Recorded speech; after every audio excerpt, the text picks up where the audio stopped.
Assalamualaikum warahmatullahi wabarakatuh.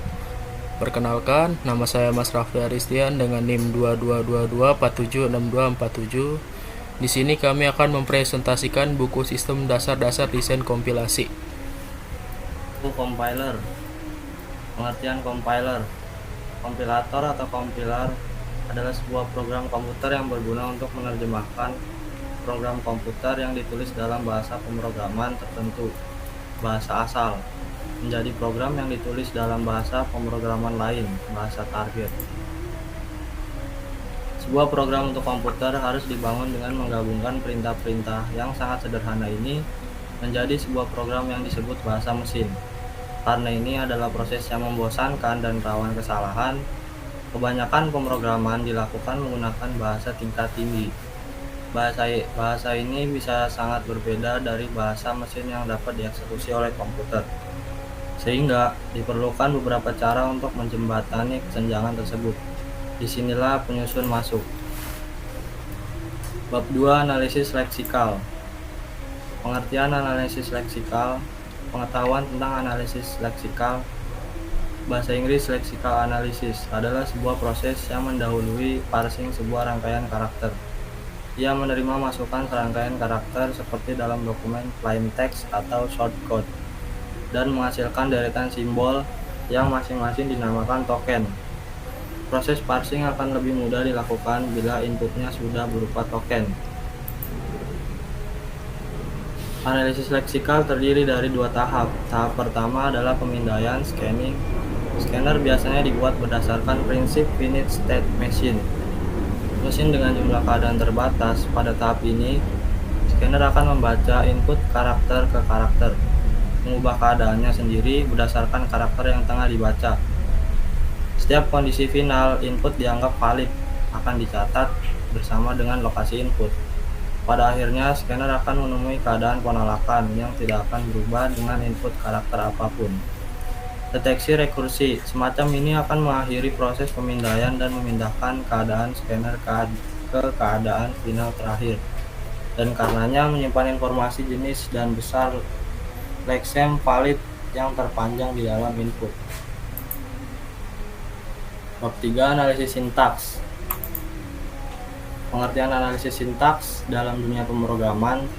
Sintaks adalah rangkaian aturan atas susunan kode atau ekspresi secara terstruktur. Aturan tersebut mengacu pada bahasa pemrograman yang dipilih. Jika memenuhi aturan, maka sistem komputer akan mampu mengenali maksud kode program yang ditulis oleh programmer. Saat kompilasi kode program, komputer akan membaca skrip sesuai dengan sintaks yang berlaku. Jika tidak memenuhi sintaks, tools yang digunakan biasanya memunculkan pesan jenis kesalahan. Contohnya adalah error pada sintaks yang harus dibenahi atau peringatan yang bersifat opsional untuk diperbaiki. Bab 4, cakupan tabel dan simbol. Pengertian cakupan tabel dan simbol. Konsep penting dalam bahasa pemrograman adalah kemampuan untuk nama objek seperti variabel, fungsi, dan tipe. Setiap objek bernama tersebut akan memiliki pernyataan di mana nama didefinisikan sebagai sinonim untuk objek. Ini disebut mengikat. Setiap nama juga akan memiliki sejumlah penggunaan di mana nama digunakan sebagai referensi ke objek yang terikat. Lalu penafsiran bab 5. Pengertian penafsiran. Setelah lexing dan parsing, kami memiliki pohon sintaksis abstrak dari suatu program sebagai struktur data dalam memori. Tapi sebuah program perlu dijalankan dan kami belum menangani masalah itu. Cara paling sederhana untuk mengeksekusi program adalah penafsiran. Interpretasi dilakukan oleh program yang disebut penerjemah, yang mengambil pohon sintaksis abstrak dari suatu program dan menjalankannya dengan memeriksa pohon sintaksis untuk melihat apa yang perlu dilakukan. Lalu bab 6, pengecekan ketik. Pengertian pengecekan ketik. Pengetikan yang kuat berarti implementasi bahasa memastikan bahwa setiap kali operasi dilakukan, argumen untuk operasi adalah dari jenis operasi yang ditentukan. Jadi Anda misalnya, jangan mencoba menggabungkan string dan bilangan floating point. Ini tidak tergantung apakah ini dipastikan secara statis sebelum eksekusi atau secara dinamis selama eksekusi. Sebaliknya, bahasa yang diketik dengan lemah tidak memberikan jaminan bahwa operasi dilakukan pada argumen yang masuk akal untuk operasi tersebut. Bahasa tipikal yang diketik dengan lemah adalah kode mesin. Operasi hanya dilakukan tanpa pemeriksaan. Dan jika ada konsep tipe di tingkat mesin, itu cukup terbatas. Register dapat dibagi menjadi integer, floating point, dan mungkin register alamat dan memori jika ada. Dibagi hanya menjadi kode dan data. Lalu bab yang ketujuh ada generasi kode menengah. Pengertian generasi kode menengah. Bahasa perantara idealnya harus memiliki sifat-sifat berikut. Seharusnya mudah untuk menerjemahkan dari bahasa tingkat tinggi ke bahasa perantara. Ini harus menjadi kasus untuk berbagai bahasa sumber yang berbeda. Seharusnya mudah untuk menerjemahkan dari bahasa perantara ke kode mesin. Ini harus benar untuk berbagai arsitektur target yang berbeda. Lalu yang ketiga, format perantara harus sesuai untuk pengoptimalan. Dua yang pertama dari sifat-sifat ini agak sulit untuk direkonsiliasi. Bahasa yang dimasukkan sebagai target terjemahan dari bahasa tingkat tinggi harus cukup dekat dengan ini. Namun, ini mungkin sulit untuk dicapai untuk lebih dari sejumlah kecil bahasa yang serupa. Selain itu, bahasa perantara tingkat tinggi memberi lebih banyak beban pada back-end. Bahasa perantara tingkat rendah mungkin memudahkan untuk menulis back-end, tetapi memberi lebih banyak beban daripada front-end. Bahasa perantara tingkat rendah juga mungkin tidak cocok untuk semua mesin dengan sama baiknya. Meskipun ini biasanya bukan masalah dibandingkan masalah serupa untuk front-end, karena mesin biasanya lebih mirip daripada bahasa tingkat tinggi. Oke, pembahasan bab berikutnya akan dibaca oleh Agus Kurniawan. Bab 8. Pembuatan kode mesin. Pengertian kode menengah. Menggunakan jumlah variabel yang tidak terbatas, di mana prosesor akan memiliki jumlah register yang terbatas. Menggunakan kompleks panggilan instruksi untuk pemanggilan fungsi. Dalam bahasa perantara, jika maka lain instruksi memiliki dua label target, di mana pada sebagian besar prosesor, instruksi melompat bersyarat hanya memiliki satu label target dan hanya jatuh ke instruksi berikutnya jika kondisi salah. Setiap konstanta dapat menjadi operan untuk instruksi aritmatika. Biasanya, prosesor RISC hanya mengizinkan konstanta kecil sebagai operan.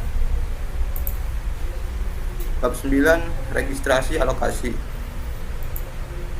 Pengertian registrasi alokasi. Tujuan dari alokasi registrasi adalah memetakan sejumlah besar variabel ke dalam sejumlah kecil register. Ini sering dapat dilakukan dengan membiarkan beberapa variabel berbagi satu register. Tetapi kadang-kadang tidak ada cukup register di prosesor. Dalam hal ini, beberapa variabel harus disimpan sementara di memori. Ini disebut tumpah alokasi register. Dapat dilakukan dalam bahasa perantara sebelum membuat kode mesin, atau dapat dilakukan dalam bahasa mesin. Dalam push terakhir, kode mesin awalnya menggunakan nama simbolis untuk register, yang alokasi register berubah menjadi nomor register. Bab 10. Panggilan fungsi. Pengertian panggilan fungsi. Saat sebuah fungsi dipanggil, semua variabel langsung di fungsi pemanggil, yang akan kita sebut sebagai depenable, akan disimpan dalam memori sehingga register akan bebas digunakan untuk fungsi yang dipanggil. Karena tumpukan pada prinsipnya tidak dibatasi. Ini sangat cocok dengan gagasan rekursi tidak terbatas. Tumpukan juga dapat digunakan untuk tujuan lain. Misalnya, ruang dapat disisihkan pada tumpukan untuk variabel yang perlu ditumpukan ke memori. Parameter ke pemanggilan fungsi dapat diteruskan pada stack, yaitu ditulis di bagian atas tumpukan oleh penelpon dan dibaca oleh penelpon. Alamat instruksi di mana eksekusi harus dijalankan setelah panggilan kembali ke alamat pengembalian dapat disimpan di stack. Untuk menyimpan hasil variabel lokasi dalam register variabel yang berada dalam ruang lingkup dalam suatu fungsi, tapi tidak dideklarasikan secara lokal dalam fungsi tersebut berada dalam memori. Array dan record yang dialokasikan secara lokal dalam suatu fungsi dapat dialokasikan pada stack. Tahap selanjutnya akan dibacakan oleh Cesar. Silakan Cesar.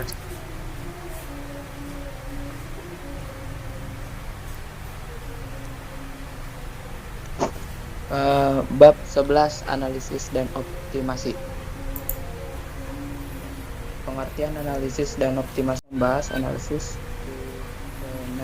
di mana informasi bahwa suatu variabel hidup mengalir melalui program dalam urutan yang berlawanan dengan aliran nilai.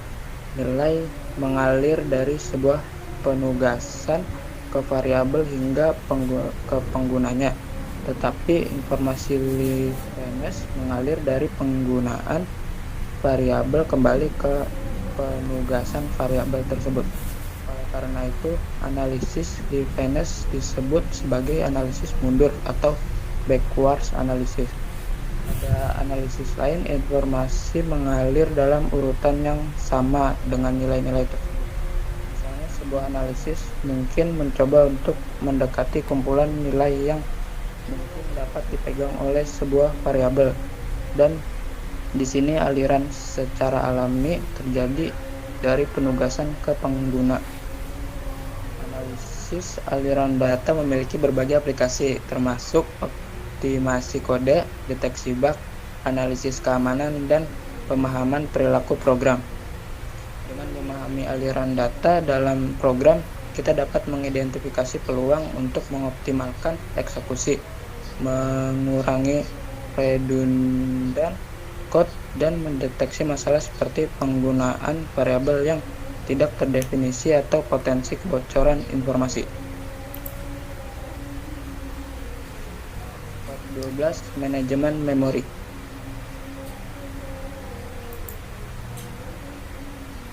Pengertian manajemen memori. Manajemen memori adalah proses pengelola pengguna memori komputer secara efisien. Saat sebuah program berjalan, ia memerlukan ruang memori untuk menyimpan instruksi, data, dan variabel yang diperlukan selama eksekusi. Manajemen memori bertanggung jawab untuk mengkoordinasikan alokasi, penggunaan, dan dealokasi memori agar program-program dapat berjalan dengan lancar.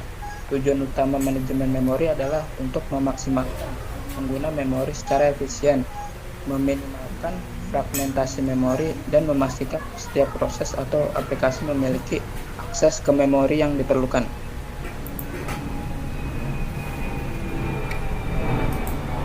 Oke, untuk presentasi dari kelompok kami cukup sekian. Mohon maaf bila ada kekurangan atau yang tidak jelas. Mohon dimaafkan. Wabillahi taufiq wal hidayah. Wassalamualaikum warahmatullahi wabarakatuh.